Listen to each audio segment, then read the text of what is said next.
چی شده خاله؟ بیا بشین اینجا.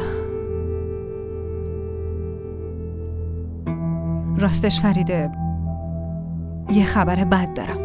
اما چی شده خاله؟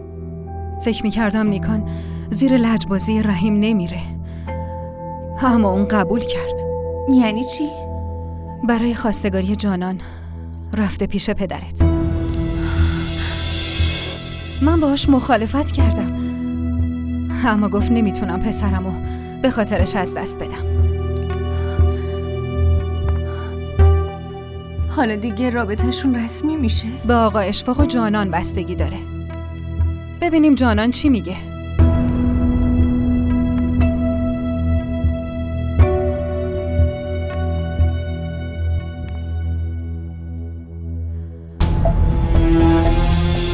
فریده، فریده، فریده گوش کن.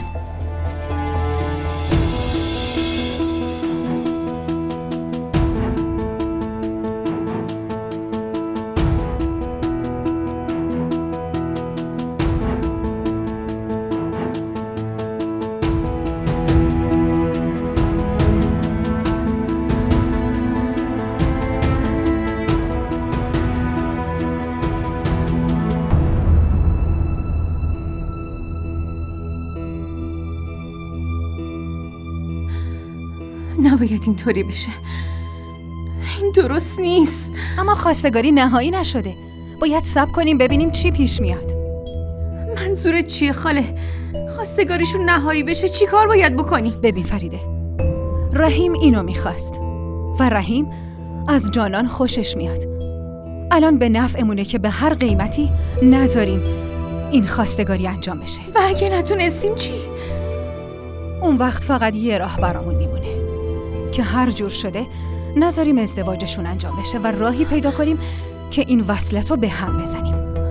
با پدرم حرف میزنم. چی میخوای به پدرت بگی ها؟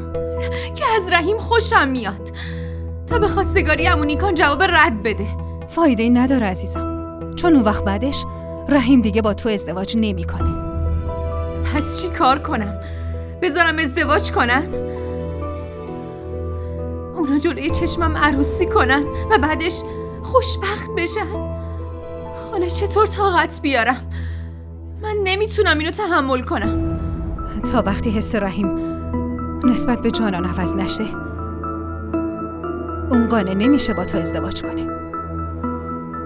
اما تو نگران چیزی نباش، برای این کار کلی وقت داریم. یه راهی پیدا میکنیم، چون ما تسلیم نمیشیم.